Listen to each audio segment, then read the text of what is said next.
शांति। बाबा कहते हैं, मीठे बच्चे, जब तक जीना है बाप को याद करना है, क्योंकि याद से ही आयु बढ़ेगी। पढ़ाई का सार ही याद है। बाबा कहते हैं कि जब तक जीना है तब तक प्रभु की याद में ही जीना है, क्योंकि हम जितना याद में रहेंगे, बाबा की याद जितनी रहेगी, उतना ही हम सताई होंगे, दीर्घायु होंगे, सतो प्रधान बनेंगे। और सतो प्रधान ही सतायु का एक मूल जड़ है, मूल उद्देश्य है।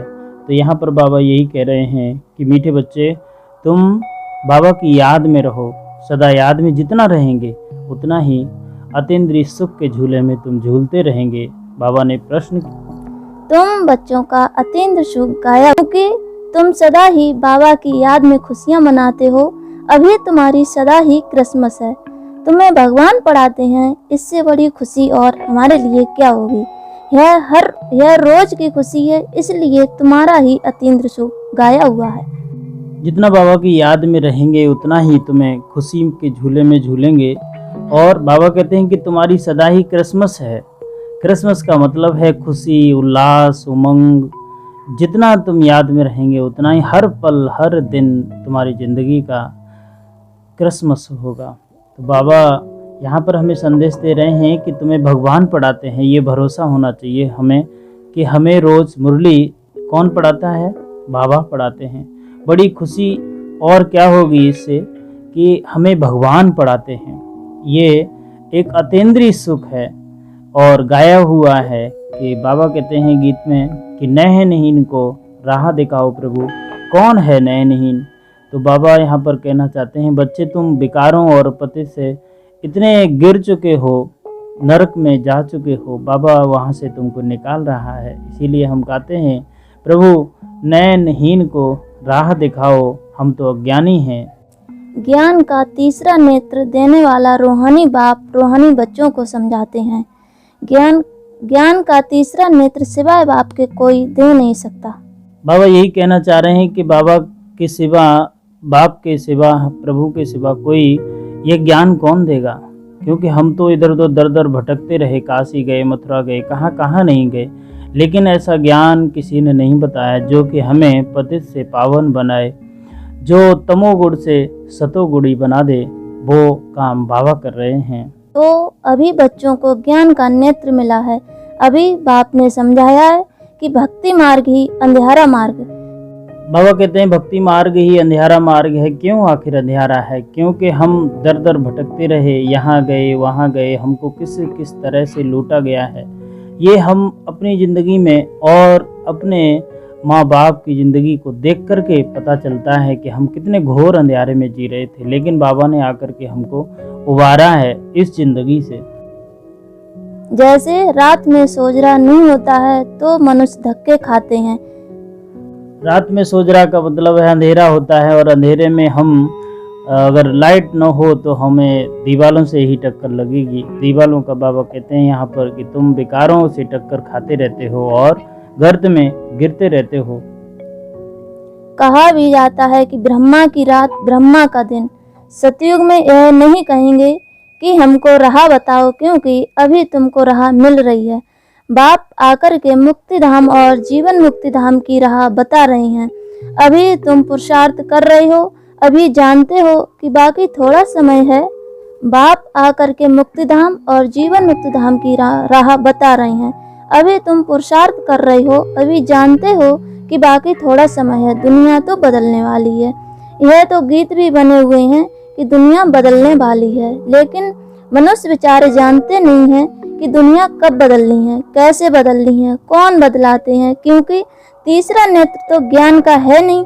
अभी तुम बच्चों को यह तीसरा नेत्र मिला है, जिससे तुम इस सृष्टि चक्र के आदि मध्य अंत को जान गए हो, और यही तुम्हारी बुद्धि में ज्ञान की सैकड़ीन है। जैसे थोड़ी सी सैकड़ीन बहुत मीठी होती है, वैसे यह ज्ञान के 2 अक्षर मनन भाव से यही सबसे मीठी चीज है। बाबा ने जो हमें सैकरीन दी है, सैकरीन मतलब इतनी मीठा एक पदार्थ है, केमिकल है, जो कि हमको बहुत ही मिठास पैदा करता है। उसी तरह से कहते हैं बाबा जो ज्ञान दिया है आदि और मध्य और अंत का, वो एक सैकरीन का काम है, क्योंकि इसको कोई दे न सका। और हम इस ज्ञान को पा कर के अतेंद्रीय सुख में झूल रहे हैं। बाप को याद करो, बाप आते हैं और आकर के रास्ता बताते हैं। कहाँ का रास्ता बताते हैं? बाबा रास्ता बता रहे हैं मुक्ति धाम, शांति धाम, उसे हम मोक्ष धाम कहें, सतयुग में ले जाने का नई नई युक्ति से रोज हमें मुरली में पॉइंट्स नई नई बताते हैं कि बच्चे कैसे तुम तमोगुण से सतोगुण में तब्दील हो सकते हो। अपनी ज़िंदगी में धारणा और योग का सहारा लेकर के उस मुक्ति धाम और मोक्ष धाम में पहुंच जाएंगे। तो बच्चों को इससे खुशी होती है कि दुनिया नहीं जानती है कि खुशियाँ कब मनाई जाती हैं। खुशियाँ तो नई दुनिया में मनाई जाएंगी ना। यह तो बिल्कुल कॉमन बात है कि पुरानी दुनिया में खुशियाँ कहाँ से आईं। पुरानी दुनिया में मनुष्य त्राही त्राही कर रहे हैं। बाबा कहते हैं कि पुरानी दुनिया में यहाँ पर त्राही त्राही है। आप देख सकते हैं क्या स्थिति है। कोरोना आया और प्रकृति भी अपना रूप दिखा रही है, क्योंकि वो तो दिखाएगी, क्योंकि मनुष्यों ने इतना तमोगुण कर दिया है जिससे कि पंच तत्व भी विकृति में आ गए हैं। तमो प्रधान दुनिया में खुशियाँ कहाँ से आईं? सतयुग का ज्ञान तो किसी में कोई भी नहीं है, इसलिए बेचारे यहाँ खुशियाँ मनाते रहते हैं। देखो क्रिसमस की खुशियाँ भी कितनी मनाते हैं। बाबा तो कहते हैं कि अगर खुशियों की बात पूछनी हो तो गोप गोपियों से, मेरे बच्चों से पूछो, क्योंकि बाप बहुत सहज रास्ता बता रहे हैं। गृहस्थ व्यवहार में रहते हुए, अपने धंधे दौरी का कर्तव्य करते हुए कमल फूल के समान रहो और मुझे याद करो। बाबा कहते हैं कि क्रिसमस की इतनी खुशियाँ मना रहे हो, और ये खुशियाँ कौन मना, सच्चाई में मनाने के लिए हम जब सतो गुण प्रधान हो जाएंगे तो ये खुशियाँ अथाह हमें खुशी देंगी। और बाबा हमें जो भी काम करते हैं गृहस्थी में रह कर के, बाबा कहते हैं गृहस्थी में भल रहो लेकिन बाबा की याद सदा रहे।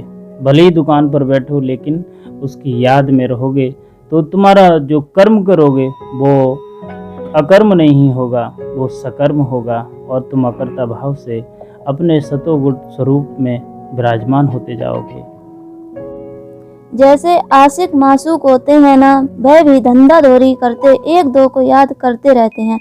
उनको साक्षात्कार भी होते हैं। जैसे बाबा कहते हैं कि जैसे तुम आशिक और मासूक होते हैं, वो दोनों को याद करते रहते हैं, धंधा धूरी में भी रहते हैं और एक दूसरे को याद भी करते हैं। उसी तरह से हम ऐसी हमारी अभ्यास हो जाए, ऐसा प्रैक्टिस हो जाए कि हमारी यादों से खुदा दोस्त कभी गाफिल ना हो, वो हमेशा हमारे एक दो के आशिक होते हैं। लेकिन यहाँ वह बात नहीं है। यहाँ तो तुम जन्म जन्मांतर उस मासूक के आशिक ही रहे हो। वह मासूक तुम्हारा आशिक नहीं है, तुम उनके बुलाते हो यहाँ आने के लिए। हे भगवान, नयनहीन को आकर के राह बताओ। तुमने आधा कल्प बुलाया है। जब दुख ज्यादा होता है तो जास्ती बुलाते हैं। जास्ती दुख में जास्ती स्मरण करने वाले भी होते हैं। देखो अभी कितने याद करने वाले ढेर के ढेर हैं। गाया हुआ है ना, दुख में स्मरण सब करें। जितना देरी होती जाती है उतना तमो प्रधान ज्यादा होते जाते हैं। तो तुम चढ़ रहे हो और ही उतर रहे हो, क्योंकि जब तक विनाश हो तब तक तमो प्रधानता वृद्धि को पाती रहती है। बाबा हमें याद दिला रहे हैं कि दुख में तो प्रभु को सभी याद करते हैं, लेकिन अगर सुख में भी हम याद करते रहें तो हम बहुत ही जल्दी उसे पा भी जाएंगे और दुख आएगा भी नहीं। दुख आता ही इसीलिए है उसकी याद दिलाने के लिए, क्योंकि हम सुख आया उसको भूल गए, लेकिन जब वो दुख देता है थोड़ा तो हम फिर से उसे याद करते हैं। इसीलिए बाबा यहाँ पर हमसे कहते हैं कि बच्चे, सुख में जो गाया हुआ है वो लकीर ना हो, वो लकीर रहे, कोई खुदा दोस्त की तरह प्यार हो, मोहब्बत हो, हमेशा वो यादों में बना रहे। इस समय बाप भी सर्वशक्तिमान है तो माया भी फिर सर्वशक्तिमान इस समय में है, वह भी जबरदस्त है। तुम बच्चे इस समय ब्रह्मा मुख वंशावली ब्राह्मण कुलभूषण हो।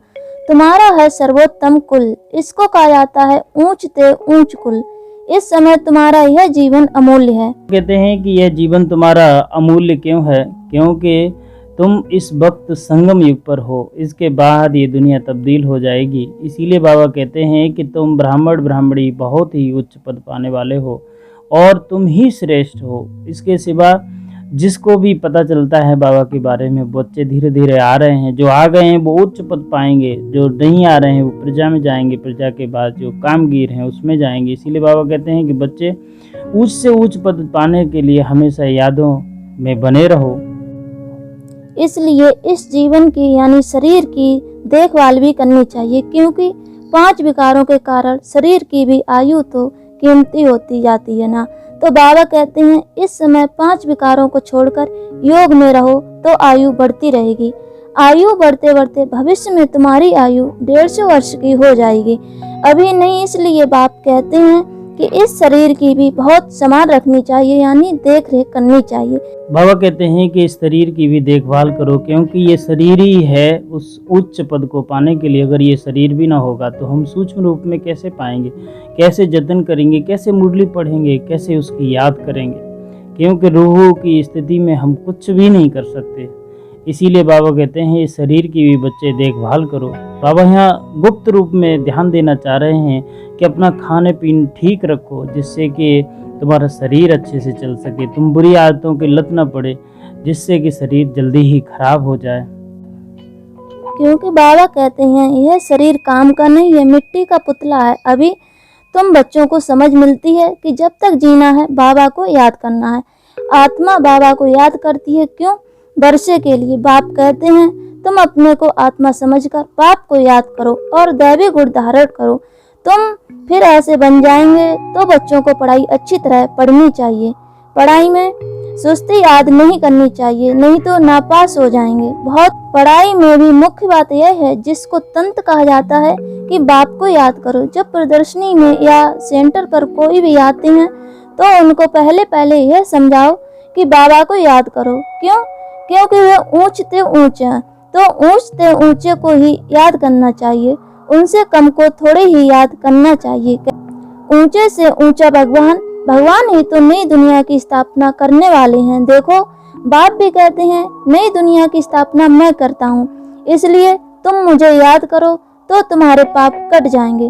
तो यह पक्का याद कर लो, क्योंकि बाप पतित पावन है ना। बस यही कहते हैं कि जब तुम मुझे पतित पावन कहते हो तो तुम तमो प्रधान हो, बहुत पतित हो, अभी तुम पावन हो।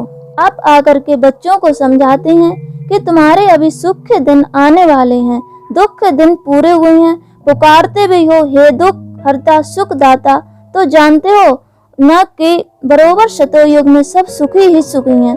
तो बाप बच्चों को कहते हैं कि सभी शांत धाम और सुख धाम को याद करते रहो, यह है संगम युग खिवैया तुमको पार ले जाते हैं। बाबा कहते हैं सुख के दिन आने वाले हैं और तुम पुकारते भी हो। उसी पुकार पर बाबा वापस आया है, उसी टाइम पर जो ड्रामा का वक्त है 5000 का चक्र, उसमें अभी संगम युग है। और बाबा बार बार तुमको समझा रहे हैं कि बच्चे जितनी याद में रहो उतना ही तुम तमो से सतोगुण में बदलते जाएंगे। बाबा यह तो महिमा कर देते हैं कि नैया को पार लगाओ। अब एक की नैया तो पार नहीं लगनी है ना, सारे दुनिया की नैया को पार लगाना है। ये सारी दुनिया जैसे एक बहुत बड़ा जहाज है, इनको पार लगाते हैं। तो तुम बच्चों को बहुत खुशी मनानी चाहिए, क्योंकि तुम्हारे लिए सदैव खुशी है, सदैव क्रिसमस है। जब से तुम बच्चों को बाप मिला है तुम्हारी क्रिसमस सदैव है, इसलिए अतीन्द्र सुख गाया हुआ है। देखो यह सदैव खुश रहते हैं, क्यों? क्योंकि बेहद का बाप मिला है। बाबा कह रहे हैं कि तुम हमेशा सदैव क्रिसमस की, जैसे हम खुशी में कोई भी त्यौहार आता है, तीज होता है, तो हम कितने खुशी में झूलते हैं। वही कहता है कि बाबा आया हुआ है तो तुम्हें हर दिन क्रिसमस अपनी ज़िंदगी में लाना चाहिए। ऐसा नहीं है कि आज ही क्रिसमस है तो आज खुश हो लिए, लेकिन बाकी टाइम में हम इतने दुखी हैं, पुकारते रहते हैं, गलत भी करते हैं और पुकारते भी हैं, रोते भी हैं और उसको बुलाते भी हैं। तो बाबा कहता है कि बच्चे ऐसे काम मत करो जिनसे कि तुम्हारा दिल दुखी हो, परेशान हो। हमेशा बाबा को खुदा दोस्त की तरह साथ रखो। बाबा ने धारणा के लिए पॉइंट बताए हैं कि बाप को फॉलो कर बाबा के समान सर्वसेवल बनना है, अपने को आपे ही परखना है। बाबा यहाँ बहुत अच्छा कहते हैं, बच्चे अपने को ही परखो, दूसरा परखे वो अलग बात है, लेकिन अगर हम खुद ही परखने लगे खुद को तो इससे अच्छी कोई बात नहीं होगी, क्योंकि खुद को धोखा देना सबसे बड़ा धोखा है। बाबा कहते हैं कि मैं ऊंच से ऊंचा इम्तिहान पास करके उच्च पद पाने के लायक बनाता हूँ। बाबा के डायरेक्शन पर चलकर महावीर बनना है। जैसे बाबा आत्माओं को देखते हैं, आत्माओं को पढ़ाते हैं, ऐसे आत्मा भाई भाई को देख करके बात करती है। ऐसे हमें हमारी स्मृति में सदैव रहना चाहिए। जब ये रहेगा, देहभान नहीं आएगा तो हम आत्मा की स्मृति में सदा बैठे रहेंगे। आज बाबा ने जो वरदान दिया है कि तन की तंदुरुस्ती, मन की खुशी और धन की समृद्धि द्वारा श्रेष्ठ भाग्यवान संगम युग पर सदा स्वयं में स्थित रहने से तन का कर्म भोग सूली से कांटा हो जाता है। तन का रोग योग में परिवर्तन कर देते हो, इसलिए सदा स्वस्थ हो। मन मनावा होने के कारण खुशियों की खान से सदा संपन्न हो, इसलिए मन की खुशी भी प्राप्त है। और ज्ञान धन सब धनों से श्रेष्ठ है। ज्ञान धन वालों की प्रकृति स्वतः दासी बन जाती है और सर्व संबंध भी एक के साथ हैं, संपर्क भी होली अंशों से है, इसलिए श्रेष्ठ भगवान का वरदान स्वतः प्राप्त है। स्लोगन में कहा बाबा ने कि याद और सेवा दोनों का बैलेंस ही डबल लॉक है। ओम शांति।